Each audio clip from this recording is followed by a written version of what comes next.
भगवान बुद्ध के एक शिष्य ने बुद्ध से कहा, प्रभु मैं आपसे एक निवेदन करना चाहता हूँ। बुद्ध ने कहा, बताओ क्या कहना है। तब शिष्य ने कहा, मेरे वस्त्र पुराने हो चुके हैं, अब ये पहनने लायक नहीं है, कृपया कर मुझे नए वस्त्र देने का कष्ट करें। बुद्ध ने शिष्य के वस्त्र देखे, वो सचमुच फटे हुए थे और जगह जगह से घिस चुके थे। इसीलिए उन्होंने एक अन्य शिष्य को नए वस्त्र देने का आदेश दे दिया। वह शिष्य नए वस्त्र लेकर वहाँ से चला गया। कुछ दिनों के बाद बुद्ध शिष्य के घर गए। बुद्ध ने शिष्य से कहा, क्या तुम अपने नए वस्त्रों में आराम से हो? तुम्हें और कुछ तो नहीं चाहिए? शिष्य बोला, धन्यवाद प्रभु, मैं इन वस्त्रों में बिल्कुल आराम से हूँ, मुझे और कुछ नहीं चाहिए। अब जबकि तुम्हारे पास नए वस्त्र हैं तो तुमने पुराने वस्त्रों का क्या किया? मैं अब उन्हें ओढ़ने के लिए प्रयोग कर रहा हूँ। बुद्ध ने कहा, तो तुमने अपनी पुरानी ओढ़नी का क्या किया? मैंने उसे खिड़की के पर्दों की जगह लगा दिया है। तो क्या तुमने पुराने पर्दे फेंक दिए हैं? जी नहीं, मैंने उसके 4 टुकड़े किए और उनका प्रयोग रसोई में गर्म पतीलों को आग से उतारने के लिए कर रहा हूँ। तो फिर रसोई के पुराने कपड़ों का क्या हुआ? तब वो शिष्य बोलता है कि मैं उनसे पोछा लगाता हूँ। तो तुम्हारे पुराने पोछे को क्या हुआ?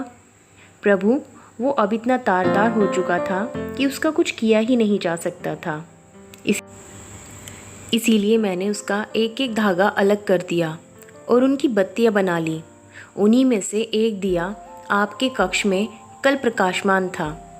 बुद्ध शिष्य से बहुत प्रसन्न हुए। वो प्रसन्न थे कि उनका शिष्य वस्तुओं को बर्बाद नहीं करता और उसमें समझ है कि उनका प्रयोग किस तरह से किया जा सकता है।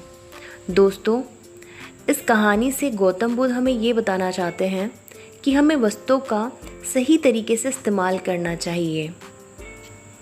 आप और मैं और हम जैसे पता नहीं कितने लोग रोज़ाना बहुत सारी चीज़ें बर्बाद करते हैं, जिसमें हमारा धन तो व्यय होता ही है, साथ ही हम भूल जाते हैं कि इसी दुनिया में, जिस दुनिया में हम सांस लेते हैं, जिस दुनिया में हम रहते हैं, जिस वस्तु को हम बेकार समझकर फेंक रहे हैं, जिस वस्तु को हम पुरानी समझकर फेंक रहे हैं, वही वस्तु हो सकता है किसी के लिए नई हो, किसी की ज़रूरत हो और किसी को वो वस्तु नसीब भी ना होती हो। इस कहानी के मर्म को अगर आपने समझा हो तो आपसे आज मैं एक निवेदन करना चाहूँगी कि ज़िंदगी में कभी भी अनायास फिजूल में चीज़ों को एकत्रित करना बंद करें। हमारे पास हो सकता है 50 जोड़ी कपड़े जूते हों, लेकिन क्या आपने कभी सोचा है कि जब आप सड़क पर निकलते हैं तो ऐसे कितने ही लोग आपको मिलते जो 2 वक्त की रोटी के लिए भी तरसते हैं, और केवल 2 वक्त की रोटी के लिए।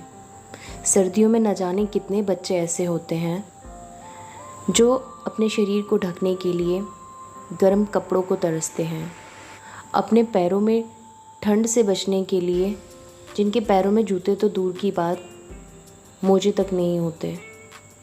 और हम एक ऐसे देश में रहते हैं जहां हम हर चीज़ के लिए सिर्फ सरकार को दोष देते हैं। हम कभी भी ये नहीं सोचते कि कुछ जिम्मेवारी तो हमारी भी बनती है, एक देशवासी होने के नाते, एक इंसान होने के नाते।